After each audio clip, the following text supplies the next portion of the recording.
السلام علیکم عزیز طلباء، امید کرتا ہوں آپ بخیر وعافیت ہوں گے اور اللہ تعالیٰ کی دی ہوئی نعمتوں کو دونوں ہاتھوں سے سمیٹ رہے ہوں گے۔ عزیز طلباء، پچھلی ویڈیو میں ہم نے علم بیان کی پہلی قسم تشبیہ کے بارے میں پڑھا اور آج کی اس ویڈیو میں علم بیان کی دوسری قسم استعارہ کے بارے میں پڑھیں گے۔ استعارہ عربی زبان کا لفظ ہے جس کے معنی ادھار کے ہیں۔ تعریف اس کی کیا ہوگی کہ جب کوئی لفظ اپنے مجازی معنوں میں اس طرح استعمال کیا جائے کہ اس کے حقیقی اور مجازی معنوں میں تشبیہ کا تعلق ہو، یعنی کہ ہم نے مجازی معنی استعمال کرنے ہیں لیکن مجازی اور حقیقی کے درمیان تشبیہ کا تعلق موجود ہو۔ مثلا احمد شیر ہے۔ ارکان استعارہ کے 3 ارکان ہوتے ہیں۔ پہلا ارکان ہے استعارہ کا مستعار لہو، دوسرا ارکان ہے مستعار منہ اور تیسرا ارکان ہے وجہ جامعہ۔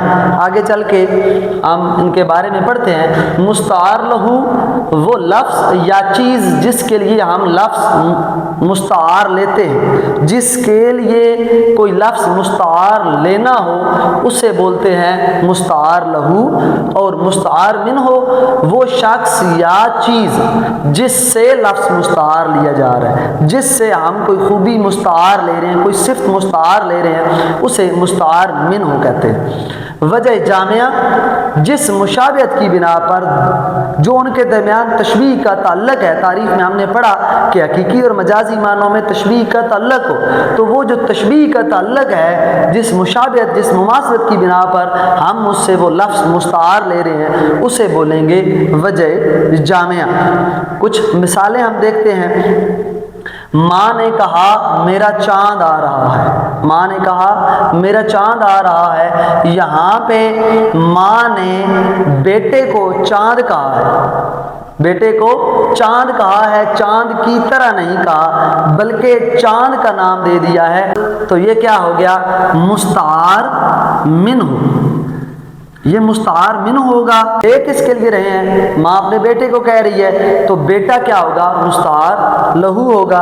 اور وجہ جامعہ کیا ہوگی؟ یعنی کہ کس مشابہت کی بنا پر ماں اپنے بیٹے کو خوبصورتی کی وجہ سے کہہ رہی ہے تو خوبصورتی کیا ہوگی؟ وجہ جامعہ۔ اسی طریقے سے مزید مثالیں پڑھتے ہیں کہ بہادر آدمی کو شیر کہہ دینا، یہ بھی کیا ہوگا؟ استعارہ ہوگا۔ میٹھی چیز کو شہد کہہ دینا، اسی طریقے سے کڑوی چیز کو زہر کہہ دینا، یہ کیا ہوگا؟ استعارہ ہوگا۔ کچھ شعری جو ہے وہ مثالیں دیکھتے ہیں۔ پہلی مثال ہے پلکوں سے گر نہ جائیں یہ موتی سنبھال لو، دنیا کے پاس دیکھنے والی نظر کہاں۔ پلکوں سے گر نہ جائیں یہ موتی سنبھال لو، یہاں پہ شاعر پلکوں سے گرنے والے آنسوؤں کو موتی کہہ رہا ہے، تو موتی کہہ رہا ہے آنسوؤں کو، تو اب آنسوؤں کے لیے ہم جو ہے وہ لفظ مستعار لے رہے ہیں تو وہ ہو گیا آنسو کیا ہو گئے؟ مستعار لہو۔ اور لفظ کون سا لے رہے ہیں؟ موتی کہہ رہے ہیں تو یہ کیا ہو گیا؟ مستعار منہ۔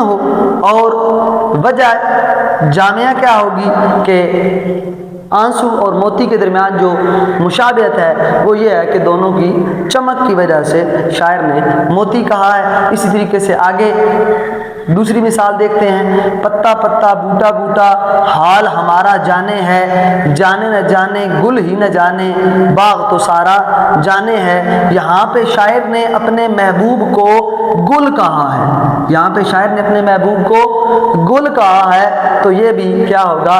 استعارہ کی مثال ہوگی۔ اگلی مثال دیکھتے ہیں۔ کسی نے مول نہ پوچھا دل شکستہ کا، کوئی خرید کے ٹوٹا پیالہ کیا کرتا۔ آتش صاحب کا شعر ہے، کسی نے مول نہ پوچھا دل شکستہ کا، کوئی خرید کے ٹوٹا پیالہ کیا کرتا۔ کہ ٹوٹا پیالہ اپنے دل شکستہ کو کہہ رہے ہیں، ٹوٹے ہوئے دل کو ٹوٹا پیالہ کہہ رہے ہیں تو یہ بھی کیا ہوگا؟ استعارہ ہوگا۔ امید ہے آپ کو استعارہ کی جو ہے وہ مثالوں سے سمجھ آ گئی ہوگی۔ اگر آپ کو کسی چیز کی سمجھ نہیں آئی تو آپ کمنٹ سیکشن میں پوچھ سکتے ہیں، آپ کی رہنمائی کر دی جائے گی۔ شکریہ۔